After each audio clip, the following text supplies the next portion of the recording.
कोरोची आणि शहापूर इथं झालेल्या चोरीच्या घटनेत 9 तोळे सोन्याचे दागिने आणि रोख रक्कम असा सुमारे 5.25 लाखाचा ऐवज लंपास झालाय। या दोन्ही घटनांची नोंद शहापूर पोलिसात झाली आहे।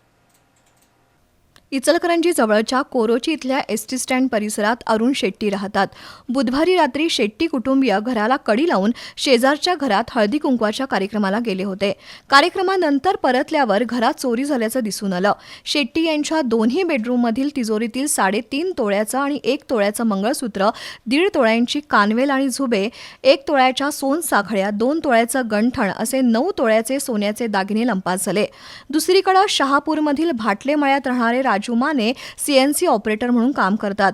बुधवारी सकाळी अज्ञात चोरट्यानं त्यांच्या घरातून सोन्याचं गंठण आणि 6,000 रुपये रोख असा 76,000 रुपयांचा ऐवज लंपास केलाय। या दोन्ही चोऱ्यांमुळे शहापूर परिसरातील नागरिकांमध्ये भीतीचं वातावरण आहे।